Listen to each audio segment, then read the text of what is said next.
नमस्कार, जय श्री महाकाल दर्शकों, आप सभी का बहुत बहुत स्वागत करते हैं। और दर्शकों, आज का शीर्षक है कि हम जो अमूमन अपनी ज़िंदगी में कमाते हैं तो उसका कुछ हिस्सा दान देने का जो प्रावधान है। दाऊद कहते हैं कि दान देने से आपको मन की खुशी और अगले जन्म में जो आपको पूर्व जन्म का फल मिलता है। ऐसे बहुत से दानी पुरुष हुए जिनकी कथाएं हम काफ़ी ग्रंथों में पढ़ चुके हैं, और ऐसे ही दानवीर कर्ण भी हुए, हरिश्चंद्र हुए।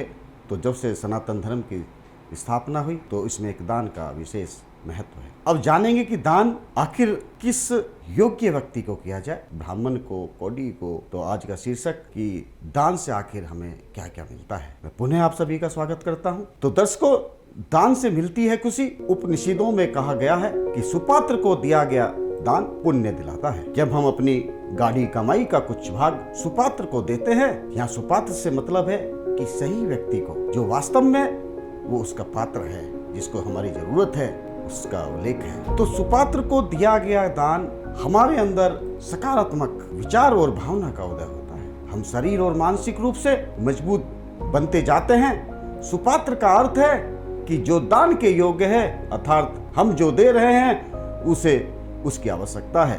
सुपात्र को दान देने से के पूर्व हमारे अंदर पवित्रता और करुणा का भाव पैदा होता है। एक सकारात्मक पैदा होती है जो हमारे विचारों, कार्यों और उद्देश्य को अधिक मजबूती प्रदान करती है। धर्म ग्रंथ कहते हैं कि दान मेहनत की कमाई का ही होना चाहिए। परिश्रम से कमाया धन सात्विक भाव पैदा करता है। इसे सात्विक दान कहा गया है। कहा गया है कि दानेन तुल्यो निधिरस्तेनाय, अर्थात संसार में दान के समान दूसरा कोई खजाना नहीं है। हमारा जीवन में प्रभु के दान का ही परिणाम है कि समय, प्राकृतिक संसाधन और ज्ञान भी दान का परिणाम है। इसलिए वेदों में कहा गया है कि दान देना ही चाहिए। वह चाहिए श्रद्धा से दिया गया हो या अश्रद्धा से। स्वर्ग कामो यचेत, यानी स्वर्ग की कामना के लिए यज्ञ करने का जो आदेश है, उसे दान देने भी यज्ञ के अंतर्गत माना गया है।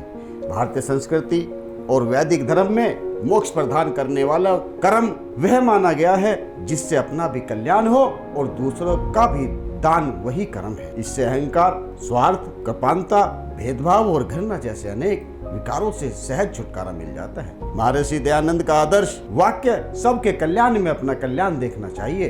दान के जरिए मूर्त रूप दिया जा सकता है। दानियों को लोग याद करते हैं। आज समाज में कितने भी भूखे, अपाहिज और रोगी हैं जिनकी दिनचर्या ही दान पर आधारित है। इसलिए देने की प्रेरणा और प्रवृत्ति को आगे बढ़ाने के लिए दान से बढ़कर कोई दूसरा उपाय नहीं। आवश्यकता है दान की इच्छा शक्ति की। वेद में कहा गया, संसार का करण करण प्रतिपल दान कर रहा है। इसलिए हे मानव, तुम भी दानी बनो और संसार को अपने सामर्थ्य के मुताबिक दो। तो दर्शकों, दान सुयोग्य व्यक्ति को देना चाहिए जिसको वास्तव में जरूरत है। आप देख रहे हैं बड़े बड़े दानवीर योद्धा, बड़े बड़े दानवीर लोग, चाहे वो अभी कोरोना काल का समय चला, चाहे कभी कोई भी आपदा देश पर आई, तो ऐसे ऐसे दानवीर लोग आगे बढ़ चढ़कर समाज में हिस्सा लिया, जिन्होंने उन लोगों तक अपनी सहायता पहुंचाई जो उसके पात्र थे, जिनको उनकी जरूरत थी। हमारा एक जीवन में उद्देश्य होना चाहिए, अगर हम जो भी कुछ कमाते हैं तो कुछ उसका हिस्सा गरीबों की सहायता के लिए, उनकी मदद के लिए जरूर उनको दें, जिससे हमारी सनातन धर्म की ये आगे मजबूती से बढ़ेगा। और जो ये एक सबसे बड़ी बात है कि अपनी आत्मशक्ति और आत्मा की खुशी के लिए कभी आप अमूमन करके देखिएगा। आप अगर किसी को कुछ भी दान देते हैं तो बदले में आपको जो उसके द्वारा जो भी दुआ मिलती है, उससे आपको कितनी सहानुभूति मिलती है, कितनी खुशी मिलती है, वो आप अपने अंदर झांक कर देख सकते हैं। तो मेरा फिर भी पुनः आप सभी से ये है कि दान, चाहे वो कोई भी धर्म है, चाहे वो सनातन धर्म है, चाहे वो जो भी धर्म है, उसमें दान का बड़ा उल्लेख है। तो पुनः मैं आप सभी का स्वागत करता हूँ और धन्यवाद करता हूं कि आप मेरी इस बातों को महाकाल टीवी के माध्यम से आप सब तक जो हम पहुंचा रहे हैं, आपको अच्छी लगेंगी। आप उसको ज़्यादा से ज़्यादा लोगों तक पहुंचाएंगे। इसी के साथ आप सभी का बहुत बहुत पुनः जय श्री महाकाल। नमस्कार। देवों के देव महादेव से जुड़े किस्सों को जानने के लिए सब्सक्राइब करें हमारा YouTube चैनल महाकाल टीवी।